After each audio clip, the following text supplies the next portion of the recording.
Good evening, brother, and welcome to the eighth installment of the Grandmasters Q&A session.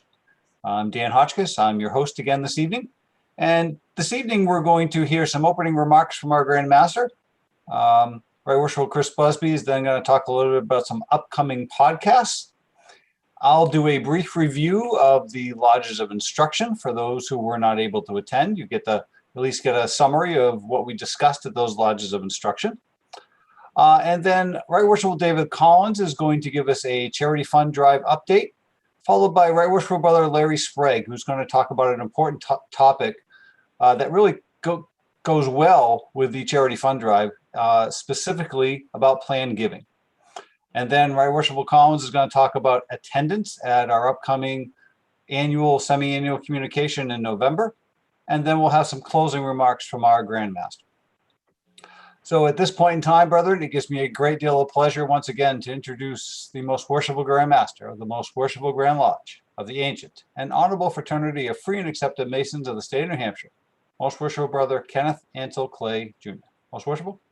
Thank you, Dan. I appreciate once again you managing and bringing together this event. I know people look forward to it, and I'm sure you're going to provide them this evening with another informative session. Brethren, it's wonderful to be with you this evening. I don't want to steal any upcoming thunder here as we review the recent Lodge of Instruction season. What I want to do is to simply say thank you. I want to thank everyone that was involved in the planning and the execution of that event. I want to thank the various speakers, but more importantly, I want to thank those who attended. Either live or virtually. It was a fantastic program. Attendance was not what it has been in past years, and that's completely understandable. We all know the pandemic that we currently face. There are brethren who still don't feel comfortable coming back to Lodge. I get it. I understand that. So that's why in our final Lodge of Instruction that was held yesterday, we provided a Zoom link and the opportunity for those to participate in the programs virtually. I thought the Lodge of Instruction season was a fantastic success. We managed to hold all 8 of them, which is a tremendous achievement. So again, I just wanted to very briefly say thank you so very much for your support, for everything that you do for Freemasonry.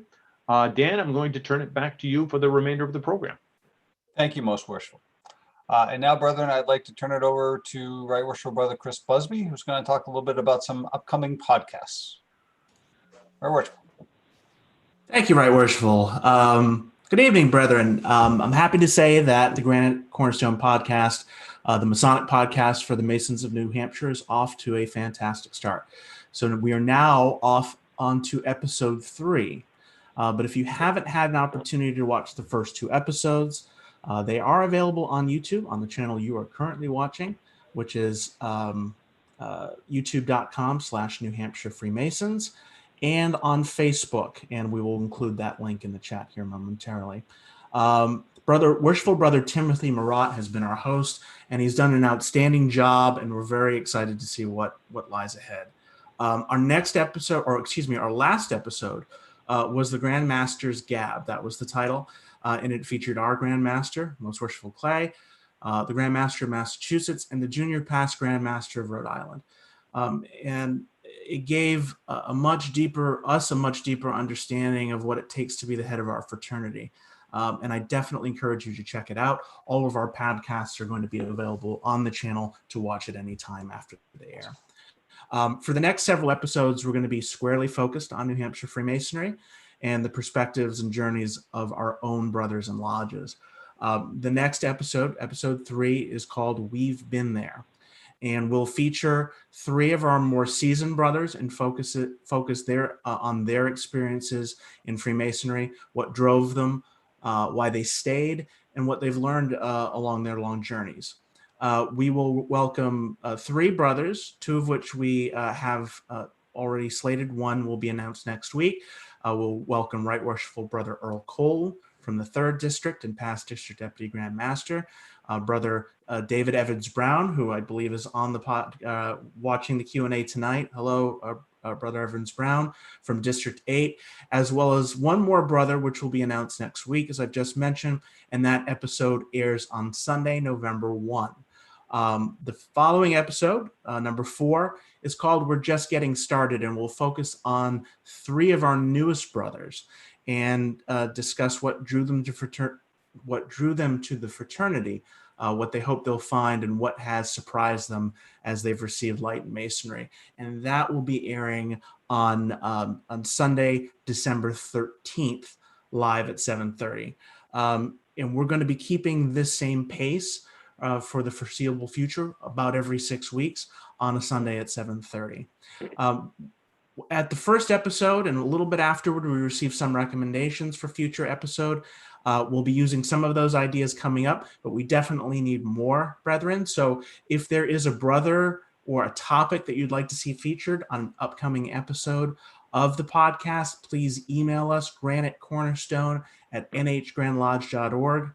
Again, and I will put that link also here in the chat momentarily. And I look forward to seeing you on future podcasts, brethren. Thank you. Thank you, Right Worshipful Busby.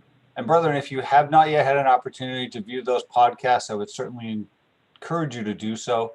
It's another opportunity for us to be able to connect with you in this virtual world.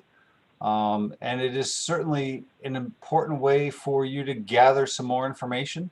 And as you heard Right Worshipful Brother Busby talk about, there's some great upcoming podcasts that's going to talk, from some experienced Masons and then from some newer members of our fraternity. So it'll give you a wonderful perspective from both sides of that part of their Masonic journey. Now, brethren, I'll give you a brief overview for those who were not able to attend our lodges of instruction about some of the topics we covered. First and foremost, our Deputy Grand Master gave us a brief summary of the charity fund drive and where things stand. And you're going to hear a little bit more from him about that very shortly. After that, our Grand Education Officer and our Grand Lecturer, both who are new to their positions, were installed in May, and they provide us with some upcoming concept about where they look forward to both the education and ritual side of Masonry in New Hampshire moving forward. Our Grand Education Officer talked about an upcoming EA workshop that's going to be held on December 19th. And a Fellowcraft workshop that's going to be held on January 16th.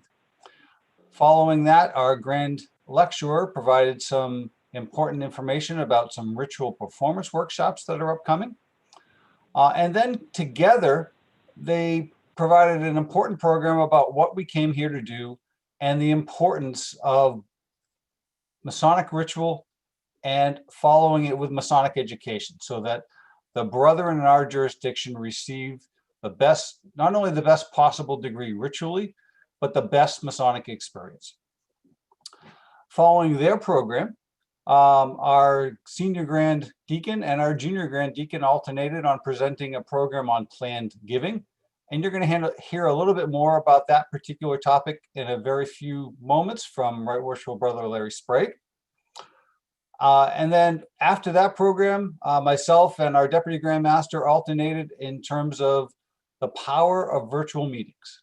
And certainly the podcast and these Q&As are another opportunity for us to be able to embrace technology in this world that we're currently in, and hopefully be able to provide you with some important information regarding Masonry in New Hampshire, as well as some educational opportunities. And then the final program was presented by our Junior Grand Warden, and it was specifically dealing with some issues regarding building associations in terms of their establishment and bylaws, as well as the filing of 990s. Obviously a very important topic for all of us, and certainly one that we can't necessarily cover in great detail in the Lodge of Instruction just due to time constraints, but hopefully provided those who were able to be present with some very good general information, and at least allowed them to take the information to be able to ask questions later if they have them. So that was kind of a brief summary of our Lodges of Instruction, and I really appreciate our Grand Master allowing us to present those programs. I think, as he said earlier, I think it was a great success. And I was very encouraged yesterday. We had 18 brothers join us virtually in our last Lodge of Instruction, which was a great opportunity for us to actually really show the power of virtual presentations and virtual meetings, to be able to present those programs to those brethren who could not attend. So now, brethren, I would like to introduce to you our Right Worshipful Deputy Grand Master, Right Worshipful Brother David Collins, who's going to give us a charity fund drive update. Right Worshipful. Thank you, Right Worshipful Hotchkiss. Brethren, it's a pleasure to be with you here this evening. And it's always very fun and great to see the wonderful things we do, the charity we give as Masons. The one thing I always say, brethren, is, and sometimes I think we get a little misplaced in our guidance early on in our Masonic journey, is that, the Masonic fraternity is not a charity. We are charitable in what we do. And brethren, the only way we are able to be charitable is because of your generosity. And brethren, this COVID-19 this year has probably been one of the most difficult years really to go out and ask financially for assistance. We understood, as the Deputy Grand Master, I chair the committee for the charity fund drive and work with the Grand Master to form a letter. And this year we kind of weren't sure what we were going to do as far as a charity fund drive. But, ultimately I felt that, there are charitable requests coming in. There are certainly brethren that may not have been impacted as financially as some others. But, there are also brethren, I'm sure some of you out there are impacted financially. So many of you, I'm sure, have seen that letter come out. You should have seen it once. If you haven't given, you've probably seen it twice. That letter for the charity fund drive. And really what we ask, brethren, is this, and I'll just recapture what I talked about when I actually at the Lodge of Instruction. There's two things we asked in that letter. If you're able to give this year, please consider giving if you're in that financial position. But if you're not able to give because your job was furloughed, you lost your job, you've had financial struggles at home, brethren, you know what? You need to take care of the home front first. And we certainly understand that. And we never want you to certainly give to the charity fund when you can't actually able to handle it. You have struggled with your own financial difficulties. So certainly we understand that. But brethren, I want to tell you that it's really been a great year as far as the charity fund drive. And why I say it's a great year. Yes, financially, we've received in total donations a little bit more than last year. But really the thing which really, brethren, makes me hear that, understand that you're hearing that message is we've actually had more brethren give this year than gave last year. It's actually up by nearly 40%, which is phenomenal, brethren. And I want to thank you for all that you've done to give to that. Now, certainly our donation levels are lower than they were last year, but that's fine, brethren, because again, you've heard me the last couple of years as Deputy Grand Master at Lodge of Instructions, at times at Grand Lodge, talking about our charitable giving and said, my brother, if you're only able to give $5, what you go out and buy a Dunkin' Donuts coffee, what you can barely buy a value meal at the fast food restaurants today. Brethren, because the other thing I used as well is this little piggy bank. My little green piggy bank. And why I use that as an example, brethren, is because if we don't keep depositing dollars in that piggy bank, we can't keep withdrawing dollars from that piggy bank. And, I think it's just something I went back and I talked about yesterday for any of you on the Zoom call. I talked about the fact when I was a young man, my father actually gave me a little plastic piggy bank. And I remember I was saving my pennies and nickels and dimes because, it went a lot more ways back then. It wasn't dollar bills. But, the one thing brethren did, I did that for several years and thought, hey, I got that thing really full. And I started withdrawing it. All of a sudden, one day I bought one too many Matchboxes and I wasn't able to actually I wasn't able to go out and do things. And, brethren, that's what it's about. Charitable giving, it's not the fact to give these tremendous amounts. And I think that's what we miss sometimes. I think, my brother, you get those letters. I know I did myself when I joined. Geez, if I'm going to give the charity fund drive, I want to give $50, $100, $200. I can probably afford to do it.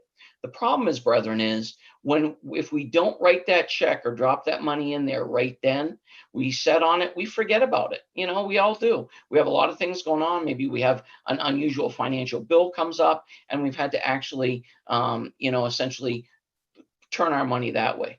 So, brethren, what I'm asking you to do is to consider if you haven't already donated and you are able to donate, the second mailing has just went out. Please pick up that envelope tonight and actually put a couple dollars in it. Maybe put $5, $10, $20, whatever is reasonable for you, my brothers, but something, everything helps, and certainly, my brothers, your follow-up question, I'm sure, is, well, that's wonderful, my brother, but what's Grand Lodge really doing with that money? Well, my brothers, let me give you some examples of where that money actually goes. One of the most critical things we do, brethren, is that we've always had a charitable fund that actually helps brethren in need. And I will tell you, brethren, over the last year and a half, I have heard from brethren who are longtime brothers who it took them a lot of courage to really get up and ask for some financial help. They're on fixed incomes. They had very unusual medical bills that put them in a very tough financial situation, and they needed help, brethren. I also had a brother who actually found a very critical health diagnosis. He didn't want to ask. A brother from his lodge actually came to me and said, is this something you would consider helping this brother out? And I said, I'd love to know what we can do to help. And we were able to help his family. And you don't know how much that means, my brothers, to actually hand a check to somebody who literally is a brother and their family that's destitute, and you're actually helping them in need, my brethren. It is, you can't imagine the feeling it gets to be able to know that you're able to help them. That's one of the major things we do. But my brothers, there's other things we do. Things like matching funds. Now, I know about half the lodges every year actually use matching funds. Now, matching funds, my brothers, is simply your lodge does a fundraiser and you're actually doing it to maybe give to local scholarships, maybe local food pantries, maybe other local nonprofits doing good in your community. And for many years now, my brothers, we allow every lodge in this jurisdiction to get up to $400 for matching funds. I see those requests come along, and I'm going to tell you, my brothers, I want to say, from my position, I'm pleased about all the great, wonderful, good works you're doing, because I'll be honest with you, there are times I wish I could help more. But again, our funds are limited, so we do that. But again, my brothers, we're giving about half our lodges, of our 59 lodges, over half of them are getting that $400 contribution. That's where part of the money goes. The other thing, my brethren, we always say, right? We're always trying to help the next generation. A big thing we give, my brothers, is scholarships. So the Grand Lodge has a scholarship that we give. At the Lodges of Instruction this year, we had many of our scholarship award recipients were actually able to present them with a nice donation to assist with their education. Now, my brothers, these are, a little over $1,000 donation. It's a nice donation. As many of you know, though, what's a college education cost today, even virtually, right? You're talking tens of thousands of dollars a year. So what we really do is a very small amount. We do what we can, my brothers, but I will tell you, to those recipients, it is very greatly appreciated. Another thing we do, my brothers, is DMLA and Rainbow, our youth organizations. We actually take some of that money each year and actually help contribute to those scholarships. Because again, my brothers, I don't know if you look what higher education is today, and I talked about what a drop in the bucket is. Go out and ask a college student what they pay each semester just for books, the books that they've got to get. I mean, it's literally hundreds and hundreds of dollars. Absolutely amazing, wonderful things we do. We also help one of our great charities that you may not think about, brethren, because it's taken a different place as times went along, is the former New Hampshire Masonic Home, Evergreen Place. Now, my brothers, Evergreen Place is now its own independent assisted living facility, formerly the Masonic Home. But my brothers, I'm here to tell you that we do give a contribution each year to the to Evergreen Place. And you may wonder to yourself, well, if Masons aren't getting free care, what are we doing? Well, my brethren, I'm here to tell you the reason that facility works is because it is actually helping elderly that are in financial need. They have Medicaid beds, and Medicaid, my brethren, is those individuals that are essentially below a financial line where they actually can't afford the care. So rather than having to go into a county facility, they're actually going into places like Evergreen Place. We're actually able to help contribute to that, my brothers. So we certainly do that. There are other charitable efforts we're looking at, certainly identifying in the coming year, and we'll be talking more about that. But my brothers, really what I want to tell you is, from the Grand Lodge perspective, we're actually taking our charity funds and trying to do a lot with them. Because I'm sure most of you know, as even in my own lodge, my own lodge is in a place right now where actually becoming a better financial position because some donations, some planned giving donations from brothers. But I'm here to tell you, when we get charity fund requests, and this is not unusual for a lodge, we would look around and say, geez, that's a great charity. I think we can get maybe $100 out of our bank account. Maybe we can pass the hat and get another $100 or $200. You know, my brothers, that's where the New Hampshire Masonic Charitable Foundation, where the money goes from your charity fund drive, that's where we step in. Because many times lodges will come to us and say, here's a great thing that we should do in our community to maybe a brother, maybe a widow, a special lady. And you know what? We'd really like to help with that. So how can we do that? And the Grand Lodge, we certainly step up from the charitable foundation and give to that. But my brethren, the only way we're able to do that is because of the charity you give.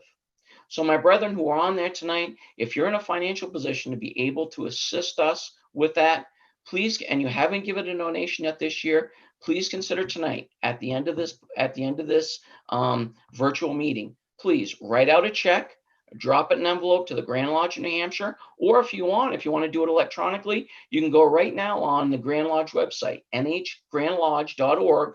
You can go, we have a PayPal account, and we'd be happy to take that contribution. And my brother, I'm simply asking, if you're not in a financial position to do it, please don't do that. If you are, please give us $5, $10. Whatever you're able to give is appreciated, my brothers, because I want to tell you, it's not about the fact of how much we give. It's the fact of the brethren that are giving and are able to do the wonderful charitable efforts that we do as Freemasons, and actually certainly make more of an impact in our community, to our members, to our special ladies and beyond. So my brothers, I'm certainly pleased that you could hear from me for a few minutes. I'm sorry, sometimes I sound like a broken record, but my brothers, that's the only way we can help. You know, I know sometimes you wonder what it's for. There's some great things we do with the money from the Charitable Foundation. We assist your lodges. You know, we're assisting the youth. We're assisting the elderly. We're assisting other organizations as well, doing charitable efforts. And again, my brothers, we can only do it. We can't do it without your help. So please consider giving if you haven't already. For those of you that have already given this year, on behalf of myself, the Grand Master, and the Grand Lodge, thank you very much for what you're able to do. All right, Worshipful Brother Hotchkiss, back to you. Thank you very much, Right Worshipful. I appreciate that important message on our charity funds. And brethren, I will remind you that if you have any questions this evening, whether it relates specifically to some of the topics we are discussing, or there's just another question that pops in your mind, please remember that we are available for questions. Please type them in the chat. They'll get forwarded to us appropriately, and we'll make sure that we route them to the appropriate individual for an answer. And now, brethren, as a follow-up to the charity fund drive discussion from our Right Worshipful Deputy Grand Master, I now would like to introduce Right Worshipful Brother Larry Sprague, who's going to talk to us about a very important part of charitable giving, and that's planned giving. So, Right Worshipful Sprague, the floor is yours. Thank you very much, Right Worshipful Brother Hotchkiss, and I apologize. My camera, I can't seem to get it to work tonight, but I'm sure people agree that I have a face for radio. So, during our LOIs, the Right Worshipful Brother Troy Patuan and I took turns talking about planned giving. And we used the building of the Exeter Cathedral as an allegory to explain what we were talking about. I'm not going to go through all of that again tonight because, quite frankly, a lot of you have already heard it, and some of you heard it 8 times. So, as our Deputy Grand Master just said, Masons are very charitable by nature. Many, many brethren throughout history have left lasting and significant and meaningful gifts in their wills to their towns, their cities, libraries, fire departments, hospitals, and the list goes on and on. They made a lasting impact on their communities. We would like for you to consider, as part of your last will and testament, leaving a gift to the Masonic charity of your choice. Some examples that you can give to: your very own Blue Lodge. Every lodge in the state, well, most of the lodges in the state could use your financial assistance. New Hampshire Masonic Care. We just heard our Deputy Grand Master talk about the important work they do. Our youth organizations, Rainbow for young ladies and DeMolay for young men, and the Grand Lodge of New Hampshire. It's a way for you as an individual to positively impact and help Masonry continue long into the future, well after you have laid down your working tools. It helps us to provide things like leadership training, EA, Fellowcraft, and Master Mason seminars, awards for our veterans programs to recognize long-serving Masons, and the various publications we put out throughout the year. So you might ask, where can I find more information on this? Well, your very own lodge secretary can help you. If he can't, contact the Grand Lodge office, and it's available on Grandview. There's some forms that can be downloaded and filled out. You'll need to have them witnessed, as you do with any legal last will and testament document. And I'm going to finish with it by saying this, brethren. Every year, approximately 250 New Hampshire Masons pass away. Just imagine what the difference they could make if each one of those 250 Masons left just $250 in their will to either their lodge or the Grand Lodge. How much more good could we be doing as a fraternity with that added help? And I'm going to give a final comment. Many, many times we see obituaries for Masons in the newspapers. And those obituaries will say, in lieu of flowers, please consider a donation to whatever, the Humane Society, the library, etc. Maybe we ought to think about saying, in lieu of flowers, please consider a donation to your very own Blue Lodge and give the address. It makes a huge difference, brethren, even if it's just a little bit, like our Deputy Grand Master just said. $5 adds up and goes a long way. And if that, I'm going to turn it back over to Right Worshipful Brother Hotchkiss. If anybody has any questions, please type them in and we'll get them answered. Right Worshipful Hotchkiss? Thank you, Brother Sprague. I greatly appreciate that very important message about planned giving. And for worshipful masters and secretaries out there, one way to get the word out for this is actually through your trestle board. It's a great way for you to at least remind the brethren, because we don't always all think about some of these things, but it's certainly a nice way to remind them that they have that potential opportunity if they so desire. So I would certainly encourage you to maybe just put a brief message in your trestle board if you have the space to be able to remind brethren that planned giving is an important part and may be able to help future generation Masons. It's a great opportunity to do so. And now, brethren, I would like to turn it back over to our Deputy Grand Master, who's going to talk a little bit about our upcoming annual and semi-annual communication in November, as it relates specifically to attendance and other issues that may arise because we're dealing with the pandemic and COVID. Right, Worshipful? Thank you, Right Worshipful. Good evening again, brethren. So certainly, as all of you understand, right, as we've went around to the Lodge of Instruction this year, you've certainly seen some things handled differently than we've had before. As we walk into the building or before we get into the building, we've actually had our temperature scanned.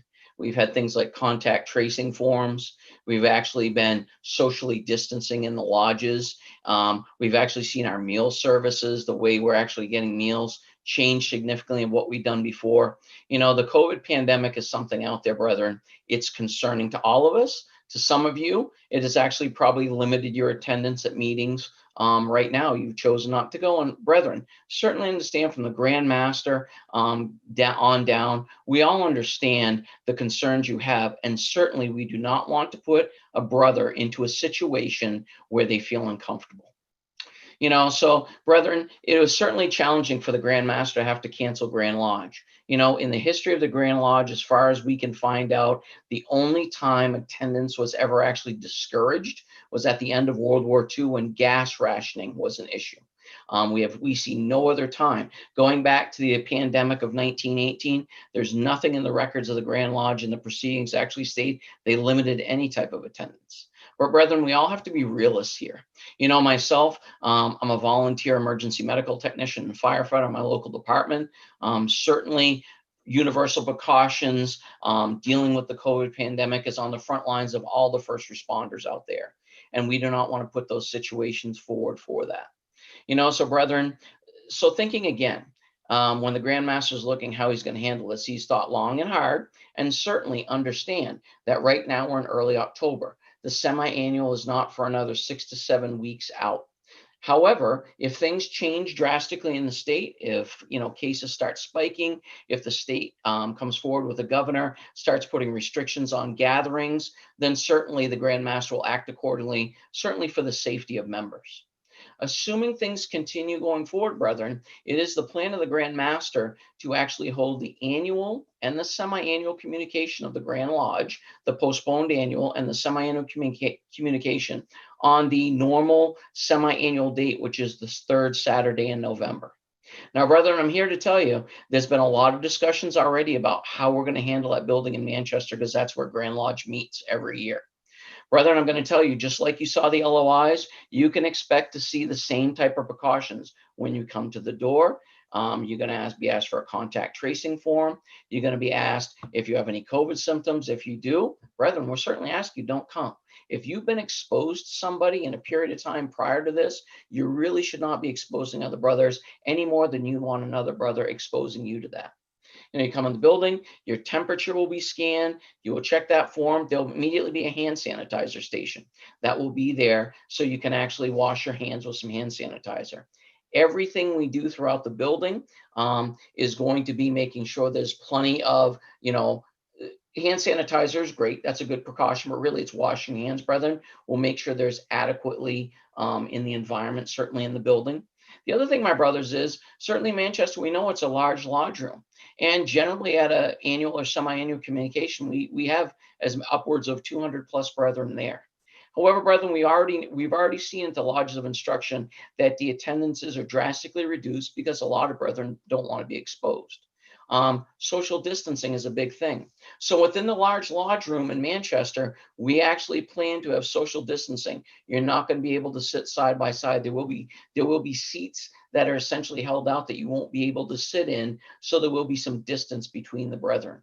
As well, there's other lodge rooms in the building, and we plan on actually having the ability to essentially live stream what's going on, so you can actually see that in another room, so the brethren can space out. Beyond that, brethren, you got to think of who do we normally require to come to the Grand Lodge communication? The worshipful master, senior and junior warden, and the Grand Lodge representative. Those 4 individuals automatically have a vote in Grand Lodge, and they are required to attend. But certainly, just like the lodges of instruction, where the Grand Master relaxed that requirement, the same thing is going to happen, my brothers. He's not going to require you to attend if you do not feel comfortable in attending. We don't want to put you in a situation that you feel uncomfortable to begin with and then make it worse. So, brethren, that's certainly a big concern that will be. As well, brethren, there are always a lot of brethren that just attend Grand Lodge for the fact of seeing, what happens at Grand Lodge, what goes on, what discussions are held at Grand Lodge. However, this year, my brothers, I'm going to be the first to tell you, which I'm sure the Grand Master will as well, is that this would be the year, the meeting that would really kind of discourage your attendance, my brothers, only because, for the brethren who do not have a vote, realistically, my brethren, there's going to be, the attendance will be more limited in that perspective. We expect lower turnouts. So this is probably not the meeting you necessarily want to attend. However, my brothers, you also say, well, you know what? I know there's an election going on for the Grand Lodge officers for 2021, 2022. And there's also legislation that I know is already on the table, because I remember hearing that a year ago at the November semi-annual in 2019. Well, my brethren, I'm also here to tell you is for the election process, I would assume right now, all the brethren should have received their ballot from the Grand Lodge office. And this was done, my brethren, with the Grand Master and the Grand Lodge line officers, the Grand Lodge office, working together to come together to make sure that, all those individuals that have an ability to vote, that have a vote in Grand Lodge, are able to vote on their elected Grand Lodge officers. My brethren, I will tell you that this is the first time that I'm aware of, that I think we're aware of, where actually there are Grand Lodge officers that may not have attended in years because they're not physically able to, maybe even live out of state, but because they are a permanent member of Grand Lodge, past district deputy Grand Masters are permanent members of Grand Lodge, they actually received a ballot. Because, my brethren, we want to make sure it's the most democratic, open election there is. Just like in our national election, one thing about Freemasonry is we've always been very open about what we do, never been trying to hide anything. So all those individuals got mail ballots. So we certainly encourage those ballots to come back. Those ballots are essentially in like what I call a double blind envelope. So they've been well thought out, my brothers, so that your ballot will continue to be a secret ballot. The Grand Lodge office will record the fact you've actually returned a ballot, and they will actually take your ballot in an envelope that essentially has no markings on it. It just says Grand Lodge official ballot. Again, there's multiple envelopes in there that that will be kept in a secure box in the Grand Lodge office on the third Saturday in November. It will be brought there, and not until the Grand Master declares those essentially the ballot closed will those ballots be taken by the tellers and actually opened up. Just essentially like an absentee ballot, if you're familiar with the absentee ballot process. So again, my brethren, wanting to make a very open process and very fair process to all the brethren out there, and certainly to the elected officers. Then, my brethren, you say, that's great, Deputy Grand Master, but what about the legislation? What's going to happen there? If you're limiting attendance, is it really fair to vote on items? And my brothers, the Grand Master, the Grand Lodge line, we've talked about that at length. And I will tell you, my brothers, that won't be. There will certainly, the legislation will be brought up, but there will be no formal votes taken on anything. Why, my brothers? Because the one thing we've always been very open in Grand Lodge, just like in your own lodges, we want to make sure that everybody has the ability to potentially speak on behalf of those articles, and as well make sure they're voting. So, there may be a piece of legislation that you feel very passionate about, but you're also in a situation, maybe you're immunocompromised, maybe your family's immunocompromised, and you don't want to go to Grand Lodge to put yourself in that place. Well, my brothers, I'm here to tell you that, we're going to make sure that, again, that significance is preserved. And again, what will happen is the May 2020 annual, again, assuming everything is held accordingly, will probably have a lot of legislation on the table, my brothers. But again, trying to make that process as open and safe as possible. So, my brothers, Grand Lodge in November, the annual and semi-annual, I'm certainly hope we're able to do it. I know we had 8 lodges of instruction, and as myself personally, I feel things were done very safely. I got to tell you, from the food service standpoint, my brothers, I'm actually very pleased on how all the lodges handled it. And I actually think it's a better process the way we've done it now than maybe what we did in the past, how we handled our food. I think it's been very great on how all the lodges have handled it. And most certainly in Manchester, we're going to do that to have a safe meeting and make sure that the brethren are able to attend. There's also going to be programming going on at that meeting, brother, where we'll actually have the Grand Master is going to have a speaker there, and certainly it looks to be very interesting. So, my brothers, as the Lodges of Instruction season this year has been very different from what it's been in the past, we've certainly seen a reduced attendance. What we haven't seen, brethren, is the brethren that are there are happy to be there. They're very safe in the way they're handling themselves, wearing masks and such. But beyond that, my brothers, I think they found the meetings enjoyable. Those are able to attend.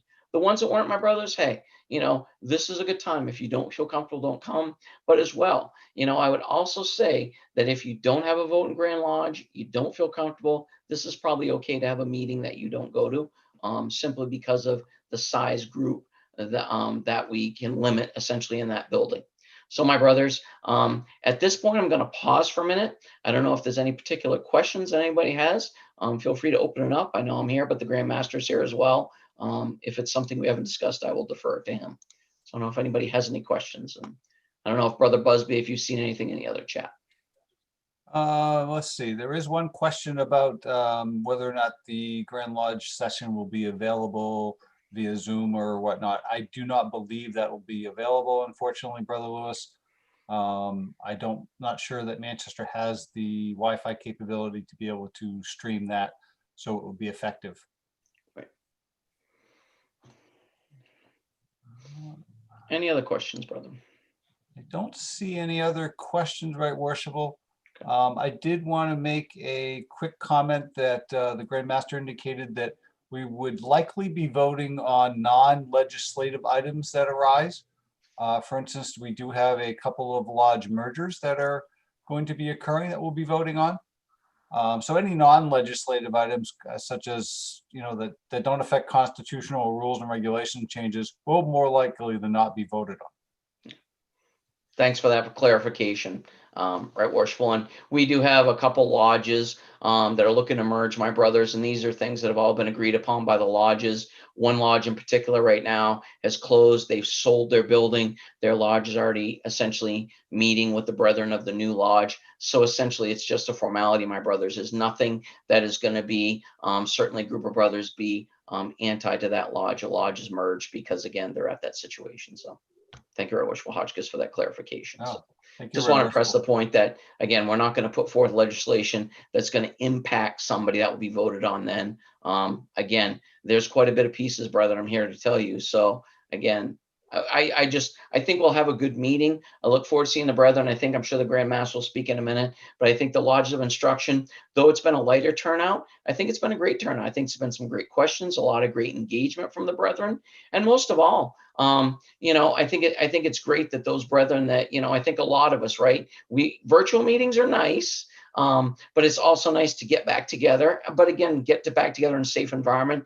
I think we're in a really great state where I think the state government's done a great job of really doing a lot to be proactive and really keep the risk potential down. But most of all, I think they've used a lot of common sense, just like what we've tried to do with Grand Lodge as well. The Grand Lodge meetings, tried to use a little common sense to make sure we weren't crowding people in a large room and crowding them right together, trying to use a little bit of common sense there. So. Well, I do not see any other questions at this point in time. Thank you, Right Worshipful Collins, for that important information and update regarding our Grand Lodge annual and semi-annual communications in November. Thank you.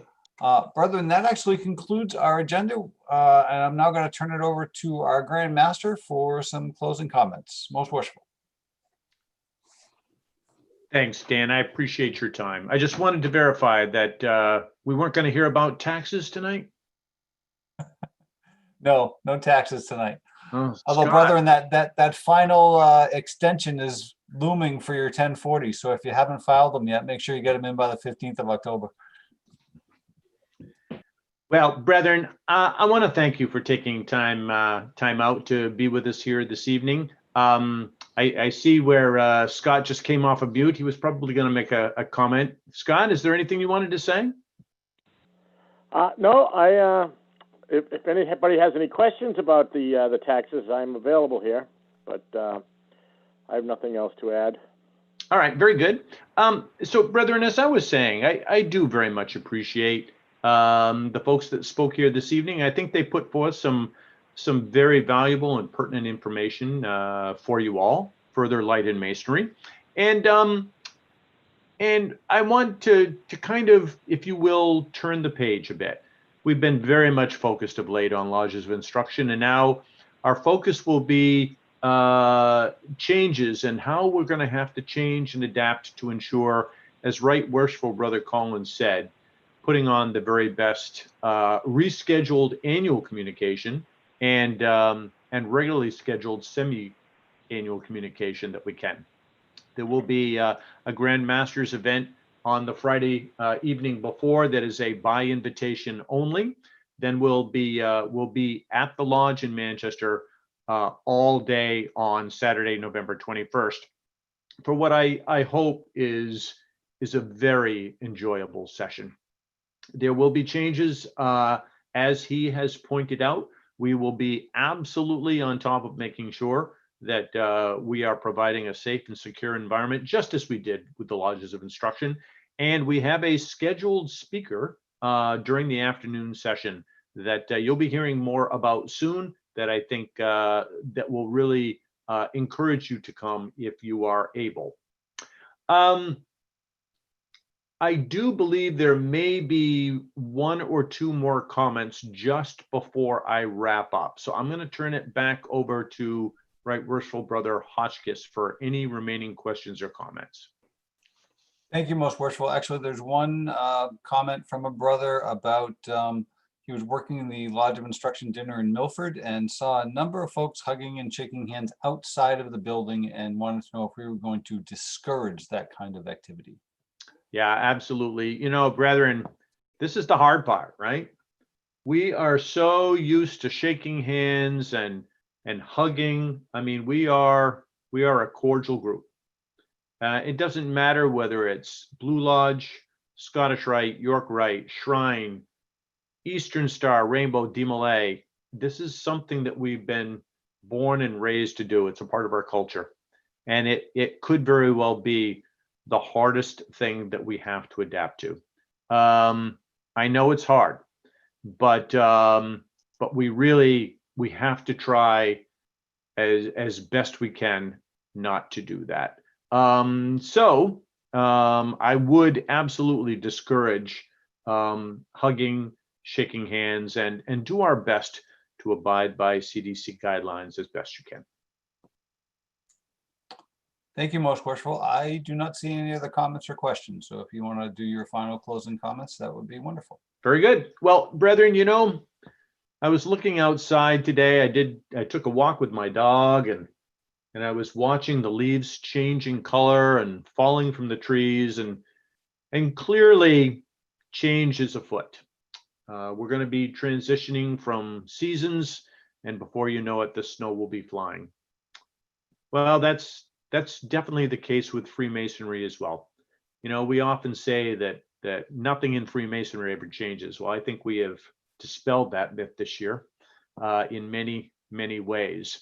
And that is in large part because of the people on this call who have worked very hard to make sure that we're continuing to communicate to you in a virtual manner, as well as the lodges who have adapted and have done their best to make sure that they're communicating virtually to their membership as well. You're all to be congratulated on adapting as necessary so that we don't let this pandemic beat us down. We're all very proud to call ourselves Masons. We're all very proud when we can say Freemasonry notwithstanding still survives. It really gets to the core of my pillars and my message. Be here because you want to be, not because you have to be. Brethren, my pillars were very much reinforced during the lodges of instruction. Retention, making sure you're putting together enjoyable programs that will encourage people to come back to lodge time and time again.